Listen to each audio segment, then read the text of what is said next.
Black Clock Audio Tales, edited by Daniel Spitzer. Black Clock Audio Tales is a PG-TTCM production.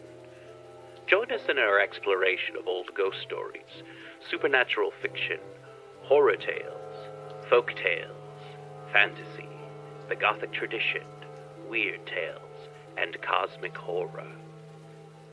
Look for the podcast Behind the Loose Brick on the north end of the Black Clock Tower, or wherever you find your podcasts. We suggest Podbean or Apple Podcasts. Help keep Black Clock Audio Tales running smoothly by donating $5 to $10 to paypal.me/PGTTCM. The title track is The Chamber by Kevin MacLeod. Find us on the web at pgttcm.com and at Black Clock Audio on Instagram, Twitter, and the Facebook, and Black Clock Audio Tales on YouTube. Welcome to Black Clock Audio Tales.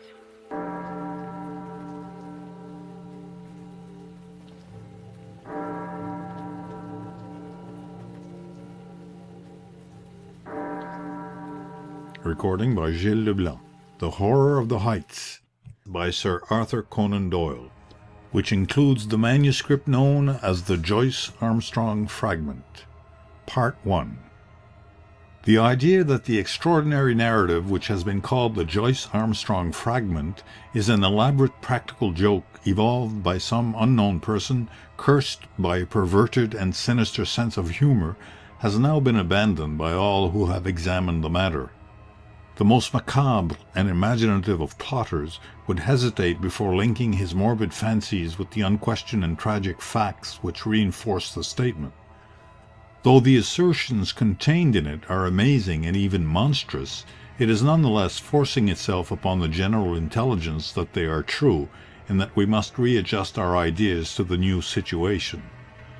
This world of ours appears to be separated by a slight and precarious margin of safety from a most singular and unexpected danger. I will endeavour in this narrative, which reproduces the original document in its necessarily somewhat fragmentary form, to lay before the reader the whole of the facts up to date, prefacing my statement by saying that, if there be any who doubt the narrative of Joyce Armstrong, there can be no question at all as to the facts concerning Lieutenant Myrtle, R.N., and Mr. Hay Connor, who undoubtedly met their end in the manner described. The Joyce Armstrong fragment was found in the field which is called Lower Haycock, lying 1 mile to the westward of the village of Withyham, upon the Kent and Sussex border. It was on the 15th of September last that an agricultural labourer, James Flynn, in the employment of Matthew Dodd, farmer of the Chauntry Farm, Withyham, perceived a briar pipe lying near the footpath which skirts the hedge in Lower Haycock. A few paces farther on he picked up a pair of broken binocular glasses. Finally, among some nettles in the ditch, he caught sight of a flat, canvas-backed book, which proves to be a notebook with detachable leaves, some of which had come loose and were fluttering along the base of the hedge. These he collected, but some, including the first, were never recovered, and leave a deplorable hiatus in this all-important statement. The notebook was taken by the labourer to his master, who in turn showed it to Dr. J. H. Atherton of Hartfield. This gentleman at once recognized the need for an expert examination, and the manuscript was forwarded to the Aero Club in London, where it now lies. The first 2 pages of the manuscript are missing. There is also one torn away at the end of the narrative, though none of these affect the general coherence of the story. It is conjectured that the missing opening is concerned with the record of Mr. Joyce Armstrong's qualifications as an aeronaut, which can be gathered from other sources, and are admitted to be unsurpassed among the air pilots of England. For many years he has been looked upon as among the most daring and the most intellectual of flying men, a combination which has enabled him to both invent and test several new devices, including the common gyroscopic attachment which is known by his name. The main body of the manuscript is written neatly in ink, but the last few lines are in pencil, and are so ragged as to be hardly legible. Exactly, in fact, as they might be expected to appear if they were scribbled off hurriedly from the seat of a moving aeroplane. There are, it may be added, several stains, both on the last page and on the outside cover, which have been pronounced by the Home Office experts to be blood, probably human and certainly mammalian. The fact that something closely resembling the organism of malaria was discovered in this blood, and that Joyce Armstrong is known to have suffered from intermittent fever, is a remarkable example of the new weapons which modern science has placed in the hands of our detectives. And now a word as to the personality of the author of this epoch-making statement. Joyce Armstrong, according to the few friends who really knew something of the man, was a poet and a dreamer, as well as a mechanic and an inventor. He was a man of considerable wealth, much of which he had spent in the pursuit of his aeronautical hobby. He had 4 private aeroplanes in his hangars near Devizes, and is said to have made no fewer than 170 ascents in the course of last year. He was a retiring man with dark moods, in which he would avoid the society of his fellows. Captain Dangerfield, who knew him better than anyone, says that there were times when his eccentricity threatened to develop into something more serious. His habit of carrying a shotgun with him in his aeroplane was one manifestation of it. Another was the morbid effect which the fall of Lieutenant Myrtle had upon his mind. Myrtle, who was attempting the height record, fell from an altitude of something over 30,000 feet. Horrible to narrate, his head was entirely obliterated, though his body and limbs preserved their configuration. At every gathering of airmen, Joyce Armstrong, according to Dangerfield, would ask, with an enigmatic smile, "And where, pray, is Myrtle's head?" On another occasion after dinner, at the mess of the flying school on Salisbury Plain, he started a debate as to what will be the most permanent danger which airmen will have to encounter. Having listened to successive opinions as to air pockets, faulty construction, and overbanking, he ended by shrugging his shoulders and refusing to put forward his own views, though he gave the impression that they differed from any advanced by his companions. It is worth remarking that after his own complete disappearance it was found that his private affairs were arranged with a precision which may show that he had a strong premonition of disaster. With these essential explanations, I will now give the narrative exactly as it stands, beginning at page 3 of the blood-soaked notebook. Nevertheless, when I dined at Rheims with Coselli and Gustave Raymond, I found that neither of them was aware of any particular danger in the higher layers of the atmosphere. I did not actually say what was in my thoughts, but I got so near to it that if they had any corresponding idea, they could not have failed to express it. But then they are 2 empty, vain, glorious fellows, with no thought beyond seeing their silly names in the newspaper. It is interesting to note that neither of them had ever been much beyond the 20,000-foot level. Of course, men have been higher than this both in balloons and in the ascent of mountains.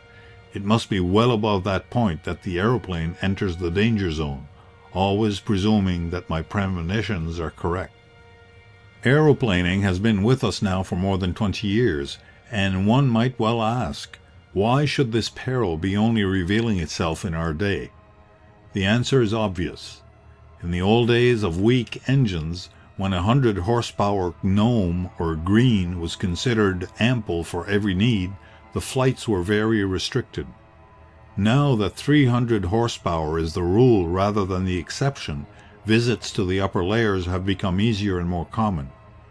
Some of us can remember how, in our youth, Garros made a worldwide reputation by attaining 19,000 feet, and it was considered a remarkable achievement to fly over the Alps. Our standard now has been immeasurably raised, and there are 20 high flights for one in former years. Many of them have been undertaken with impunity. The 30,000-foot level has been reached time after time with no discomfort beyond cold and asthma. What does this prove? A visitor might descend upon this planet 1,000 times and never see a tiger.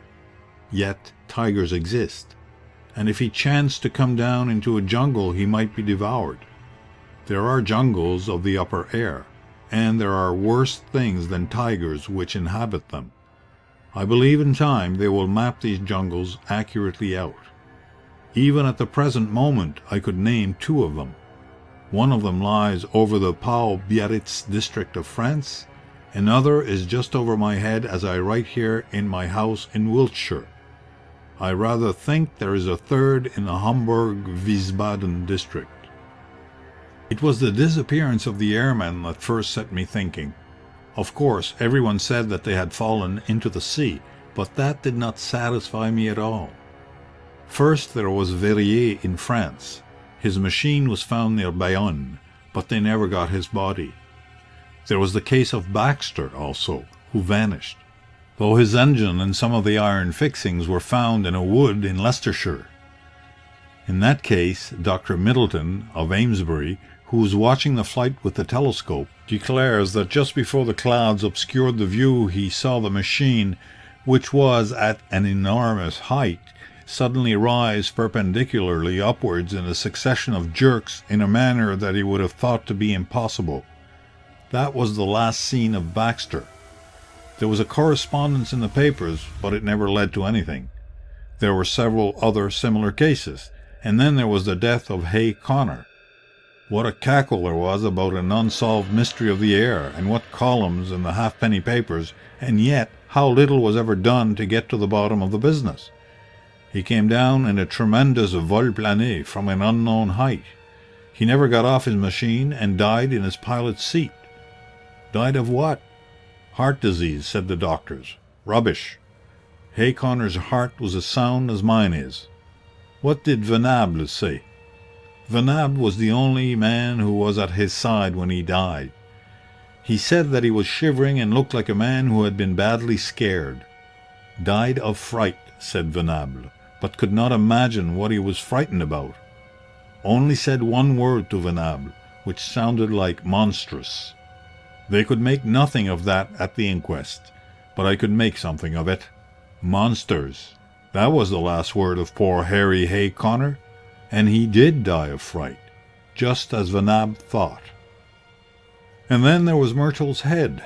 Do you really believe, does anyone really believe, that a man's head could be driven clean into his body by the force of a fall? Well, perhaps it may be possible, but I, for one, have never believed that it was so with Myrtle. And the grease upon his clothes, all slimy with grease, said somebody at the inquest. Queer that nobody got thinking after that. I did, but, then, I had been thinking for a good long time. I've made 3 ascents. How Dangerfield used to chaff me about my shotgun, but I've never been high enough. Now, with this new light Paul Veronet machine and its 175 Robur, I should easily touch the 30,000 tomorrow. I'll have a shot at the record. Maybe I shall have a shot at something else as well. Of course, it's dangerous. If a fellow wants to avoid danger, he has best keep out of flying altogether and subside finally into flannel slippers and a dressing gown. But I'll visit the air jungle tomorrow, and if there's anything there I shall know it. If I return, I'll find myself a bit of a celebrity. If I don't, this notebook may explain what I'm trying to do and how I lost my life in doing it. But no drivel about accidents or mysteries, if you please. I chose my Paul Veronet monoplane for the job. There's nothing like a monoplane when real work is to be done. Beaumont found that out in very early days. For one thing, it doesn't mind damp, and the weather looks as if we should be in the clouds all the time. It's a bonny little model and answers my hand like a tender-mouthed horse. The engine is a 10-cylinder rotary rover, working up to 175. It has all the modern improvements: enclosed fuselage, high curved landing skids, brakes, gyroscopic steadiers, and 3 speeds, worked by an alteration of the angle of the planes upon the Venetian blind principle.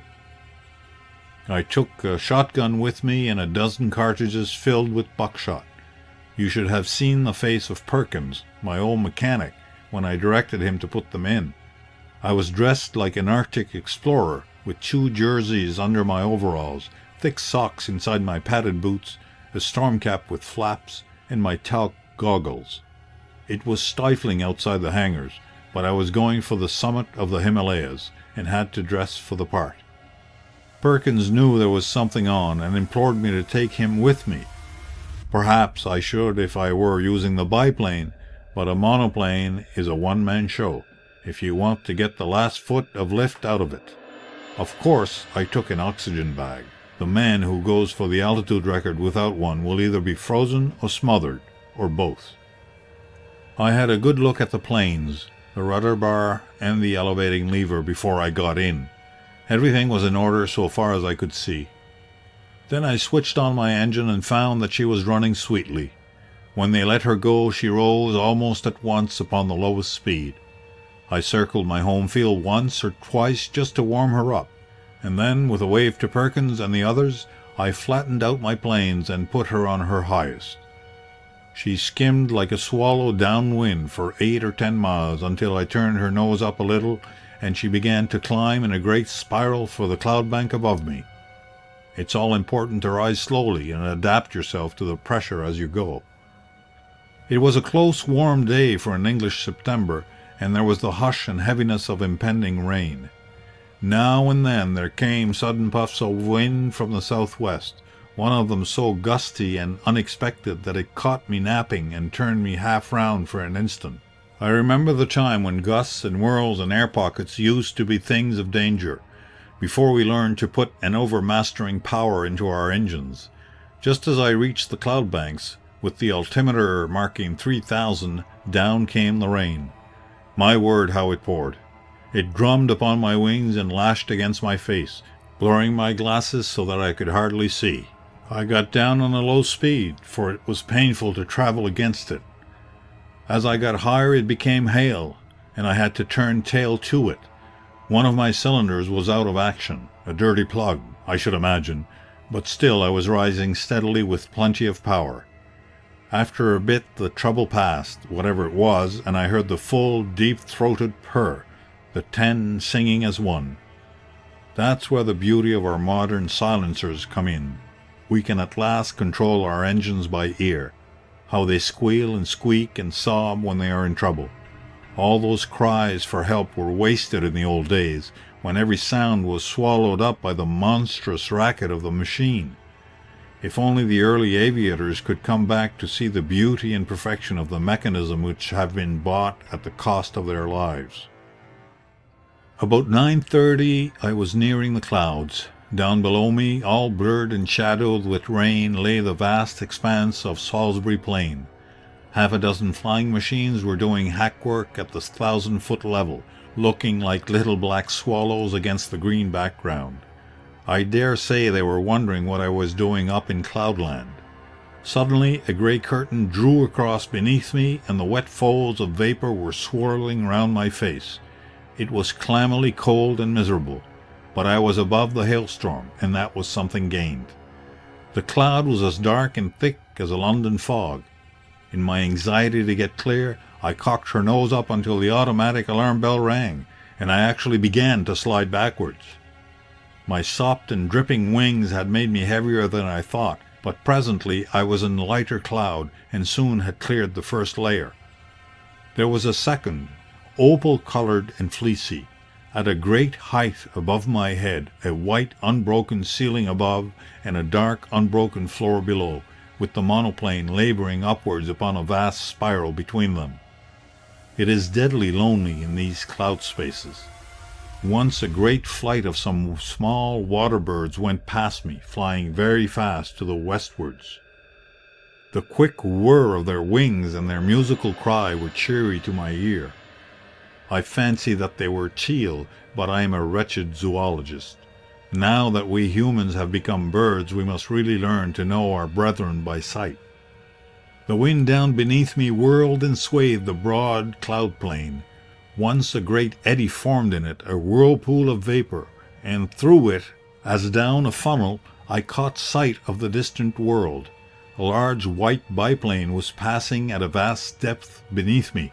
I fancy it was the morning mail service betwixt Bristol and London. Then the drift swirled inwards again, and the great solitude was unbroken. Just after 10 I touched the lower edge of the upper cloud stratum. It consisted of fine diaphanous vapour drifting swiftly from the westward. The wind had been steadily rising all this time, and it was now blowing a sharp breeze, 28 an hour by my gauge. Already it was very cold, though my altimeter only marked 9,000. The engines were working beautifully, and we went droning steadily upwards. The cloud bank was thicker than I had expected, but at last it thinned out into a golden mist before me, and then in an instant I had shot out from it, and there was an unclouded sky and a brilliant sun above my head. All blue and gold above, all shining silver below, one vast glimmering plain as far as my eyes could reach. It was 10:15 o'clock, and the barograph needle pointed to 12,800. Up I went and up, my ears concentrated upon the deep purring of my motor, my eyes busy always with the watch, the revolution indicator, the petrol lever, and the oil pump. No wonder aviators are said to be a fearless race. With so many things to think of, there is no time to trouble about oneself. About this time I noted how unreliable is the compass when above a certain height from earth. At 15,000 feet mine was pointing east and a point south. The sun and the wind gave me my true bearings. I had hoped to reach an eternal stillness in these high altitudes, but with every 1,000 feet of ascent the gale grew stronger. My machine groaned and trembled in every joint and rivet as she faced it, and swept away like a sheet of paper when I banked her on the turn, skimming down wind at a greater pace, perhaps, than ever mortal man has moved. Yet I had always to turn again and tack up in the wind's eye, for it was not merely a height record that I was after. By all my calculations, it was above Little Wiltshire that my air jungle lay, and all my labour might be lost if I struck the outer layers at some farther point. End of Part 1. Black Clock Audio Tales. Edited by Daniel Spitzer. Black Clock Audio Tales is a PGTTCM production.